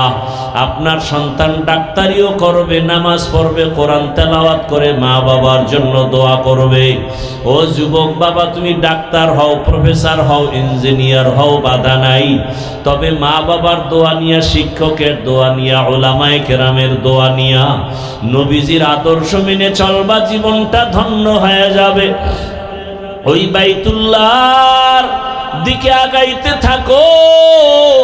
আজকে তো তুমি চোখ বন্ধ অন্ধের মতো সেজদা দাও, বাইতুল্লাহ সামনে নাই। যেদিন বাইতুল্লাহর সামনে গিয়ে একটা সেজদা দিবা, মনে হয় যেন তোমার জীবনের শ্রেষ্ঠ সেজদা হবে। আজকে তুমি নামাজে দাঁড়াও, বাইতুল্লাহ সামনে দেখো না। আল্লাহ যদি কবুল করেন, বাইতুল্লাহ সামনে নিয়ে যেদিন নামাজে দাঁড়াইবা, দেখবা আজকে নামাজে দাঁড়াইলে মন বসে না, সেদিন চোখ থেকে পানি পড়া শুরু হয়ে যাবে। এত কান্না, এত কান্না। ওই বাইতুল্লাহ বড় দামি। আল্লাহ পাক রব্বুল আলামিন ওই নবীকে বিজয়ের বেশে আবার বাইতুল্লাহে ফিরাইয়া দিলেন। ওই বাইতুল্লাহ বড় দামি ঘর। ওই বাইতুল্লাহর জিয়ারতের জন্য হাজিরা দৌড়াচ্ছে। কিছুদিন পরেই যখন শুরু হয়ে যাবে, হাজি সাহেবরা হজ করতে যাবে, আরাফার ময়দানে যাবে। আরে 24টা ঘন্টাই কান্না করে, লাব্বাইকের আওয়াজ দেয়। নবী বলেন, যারা তোমরা হজে যাইতে এখনো পারো নাই, ওই হাজিদের নমুনা নিজের মধ্যে ঢুকাও। আল্লাহ চায় হাজি সাহেবরা যখন হজের মাস শুরু হয়ে যাবে 1 তারিখ, ওই হাজি সাহেবরা নখ কাটবে না, চুল কাটবে না। আল্লাহর আইন হয়ে গেছে। ও কোরবানি করনেওয়ালারা, তুমি যদিও হজ করতে পারো নাই, হাজিদের নমুনায় তুমিও চুল কাটিও না, নখ কাটিও না। কোরবানির আগে আমার আল্লাহ তোমাকে দেখে একটু মোহাব্বত করবে, মোহাব্বতের নজরে তাকাবেন। ওরে আল্লাহর বান্দারা, এই কোরবানি তো পশু কোরবানি না, আসল কোরবানি তোমার জীবনের ভালোবাসার কোরবানি। আমার আল্লাহ চায় তোমার আমার দিলের কোরবানি। আজকে দেখা যায় মানুষ 20,000 টাকা 30,000 টাকা দিয়ে গরুতে ভাগ হয়, 500 টাকা লাগলেও দেয়, কিন্তু 100 টাকার লোভে চামড়াটা কওমি মাদ্রাসায় দিতে চায় না। আছে না নাই? বলে গেলাম চ্যালেঞ্জ দিয়ে, পৃথিবীতে যত সেবা সংস্থা আছে, শ্রেষ্ঠ কল্যাণমূলক জনকল্যাণমূলক সেবা সংস্থার নাম কওমি মাদ্রাসা।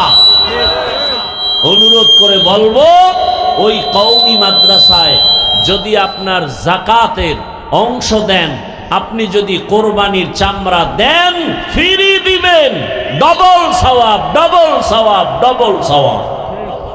আর এর বিরোধিতা যারা করবে, ওদের অন্তর নষ্ট, ওদের আকল নষ্ট, ওদের ঈমান আমল নষ্ট।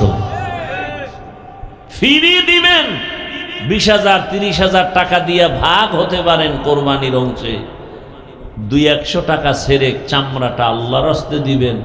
এখন তো সিন্ডিকেট চলতেছে চামড়ার জগৎ নিয়ে, অনেক মাদ্রাসাওয়ালারা কালেকশন করবে না বলেছেন, কিন্তু অনুরোধ করে বলছি, আল্লাহর ওয়াস্তে ফি সাবিলিল্লাহ কওমি মাদ্রাসার এতিম ফান্ডে আপনারা এটা দিবেন। গরিব এতিম অসহায় যারা আছেন, এদের পেছনে এটা খরচ করা হবে। এটা দিলে ডবল সওয়াব, এক সওয়াব গরিব এতিমের হক আদায় করা হবে, আর এক সওয়াব হলো এলমে দ্বীন ওরা শিখে, কোরআন হাদিস শিখে, এই এলেমের সহযোগিতা করা হবে। কয় সওয়াব? কি ডিস্টার্ব কেন বাবা? ডবল সওয়াব। আর এর বিরোধিতা যারা করবে, এদের অন্তর খারাপ। আল্লাহ হেদায়াত দান করুন। লা ইয়ানালাল্লাহু লুহুমুহা ওয়ালা দিমাউহা ওয়ালাকিন ইয়ানালুহুত তাকওয়া মিনকুম। ও পর্দার আড়ালের আম্মা জানেরা, বোনেরা, ও যুবক, অনুরোধ করে বলছি, জীবনে তো গুনাহ কম করো নাই, মনে চাইছে নামাজ পড়বা না পড়ো নাই, মনে চাইছে দাড়ি রাখবা না রাখো নাই, মনে চাইছে পার্কে যাবা দৌড়ায়া গেছো, মনে চাইছে মোবাইলে সারা রাত গুনাহ করবা করেছো, মনে চাইছে নাচ গান করবা দেখবা করেছো আর দেখেছো। এখনো কি তোমার অন্তরের আশা পূরণ হয় নাই? তওবা কি করবা না?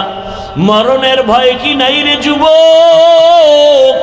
আজকে তুমি এখানে বসে আছো, কালকে 10টার সময় হতে পারো তুমি লাশ। এই যে রমজানের রোজা গেল, ঈদ গেল, কত মানুষ মরে গেল, বাসটা পানির মধ্যে চলে গেল।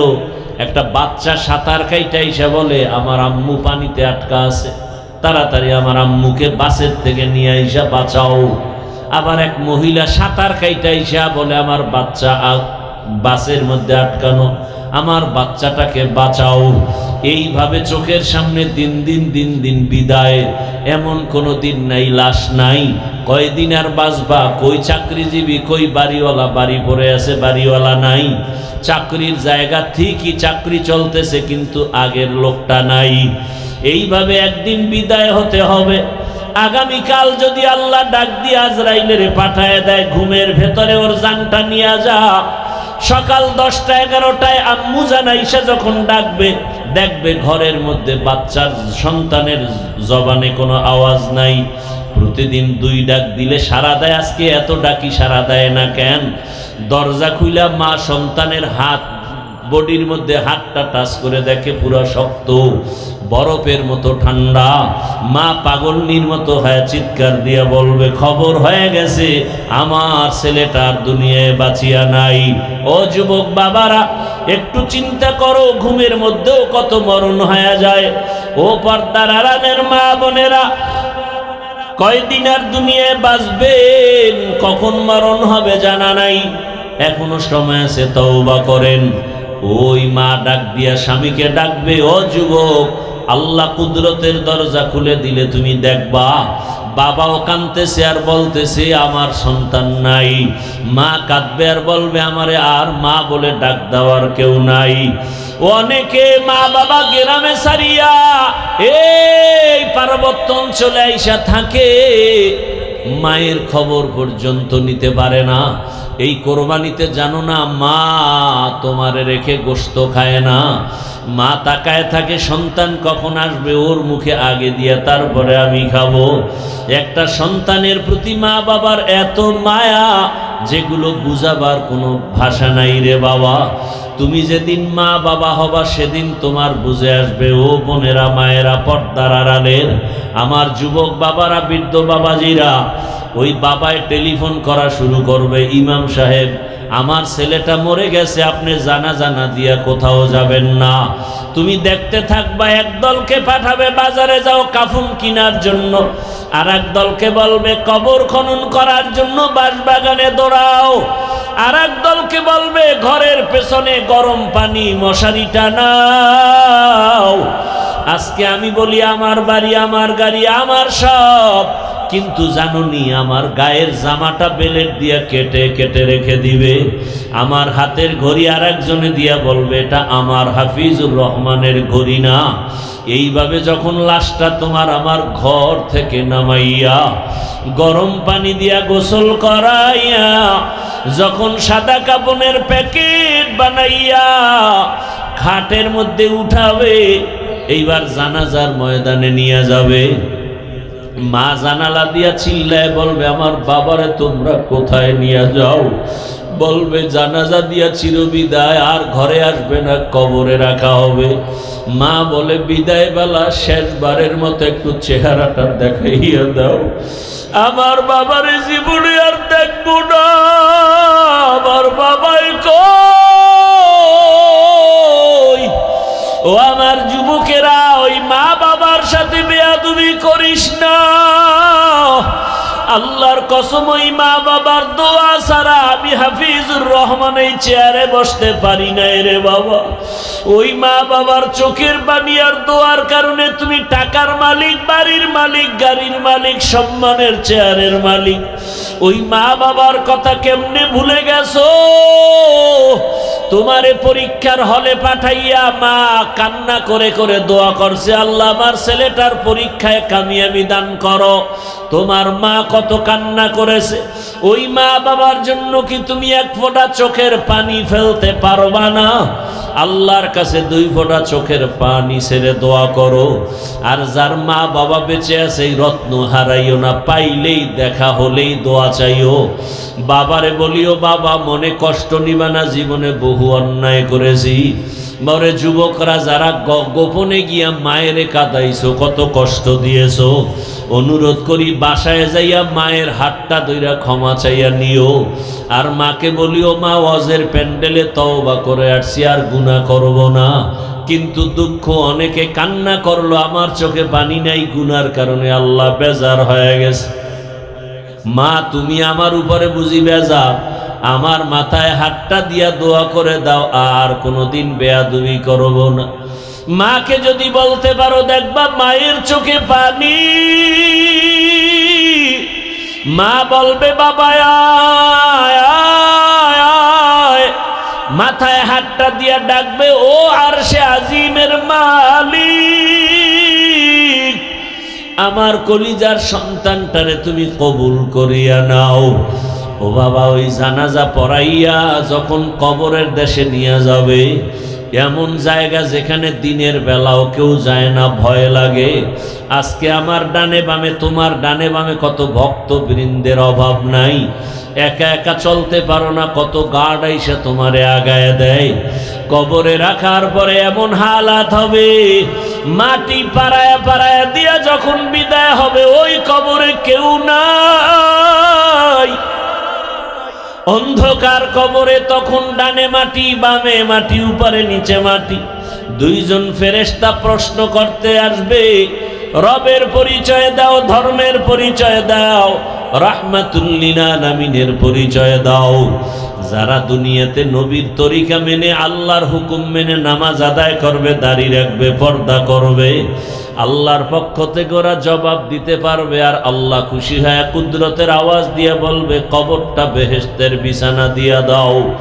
কিন্তু কপাল পোড়া আমরা যারা বেনামাজি, নামাজ ঠিক মতো পড়ি না, গুনাহ করি, দাড়ি নাই, নামাজ নাই, পর্দা নাই, মা বাবার সাথে ভালো ব্যবহার নাই, এই বেনামাজি অবস্থায় যদি কবরের ডাক আসিয়া যায়, ওই কবরে যখন প্রশ্ন করা হবে, বেনামাজি একটা জবাব দিতে পারবে না, বারবার বলবে হা হা লা আদরি, আফসোস আমি কিছুই জানি না, কিছুই জানি না। নবীজি বলেন, আমার আল্লাহর কুদরতের আওয়াজ, ও ফেরেশতা, এই নাফরমানকে আর সুযোগ দেওয়া হবে না, ওই কবরে জাহান্নামের আগুন জ্বালা দাও।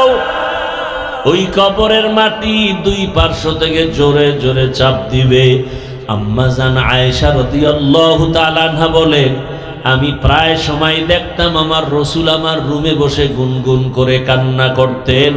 আমি মাঝে মাঝে জিজ্ঞাসা করতাম, ইয়া রাসূলুল্লাহ, আপনি আমার রুমে বসে কান্না করেন কেন? মায়ার নবী কান্না করতেন আর বলতেন, আয়েশা, হাসরের মাঠে কঠিন অবস্থার কথা মনে পড়লে আমি চোখের পানি রাখতে পারি না। যে এমন কঠিন হবে, নবীরা পর্যন্ত উম্মতের কথা ভুলিয়া নিজেদের জন্য কান্না করবেন। মুসা নবী কাঁদবেন, ঈসা নবী কাঁদবেন, ইব্রাহিম নবী কান্না করবেন। ওই সময় উম্মতেরাও পাগলের মতো দৌড়াবে। সূর্যের গরম সহ্য করা যায় না, জাহান্নামের আওয়াজ সহ্য করা যায় না। কোথায় যাবে সুপারিশের জন্য? যেখানে যাবে নিরুপায় হয়ে যাবে, ব্যর্থ হইয়া সর্বশেষ এরা মুহাম্মদের তালাশ করবে, কোথায় পাওয়া যায়। আম্মা জান আয়েশা বলেন, ইয়া রাসূলুল্লাহ, কঠিন সময় আপনাকে কোথায় পাওয়া যাবে? নবী বলেন, আমি আমার মাওলার দরবারে মাকামে মাহমুদে সেজদায় পড়ে কাঁদব। মুসা নবী নিজের চিন্তায় কাঁদবেন, ঈসা নবী নিজের চিন্তায় কাঁদবেন, ইব্রাহিম নবী নিজের চিন্তায় কাঁদবেন। আর আমি মুহাম্মদ আমার চিন্তায় একবারও কিছুই বলবো না, আমি বারবার কাঁদবো আর বলবো, আমার উম্মত, আমার উম্মত, আমার উম্মত। ও নবীর উম্মতের দল, আল্লাহর কোরআনটা মিথ্যা মনে করিও না, নবীর কথা মিথ্যা মনে করিও না, ওলামায়ে কেরামের কথা মিথ্যা মনে করিও না। এখনো সময় আছে, তওবা করো, নবীর তরিকা মেনে চলো। নবীর শাফাআত ছাড়া জান্নাত হবে না। জীবনে গুনাহ তো কম করো নাই, আজকে আল্লাহর কাছে তওবা করো।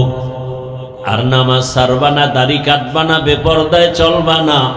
মা বাবার দোয়া, শিক্ষকের দোয়া, উলামায়ে কেরামের দোয়া নিয়ে নবীর সুন্নত অনুযায়ী চলবা।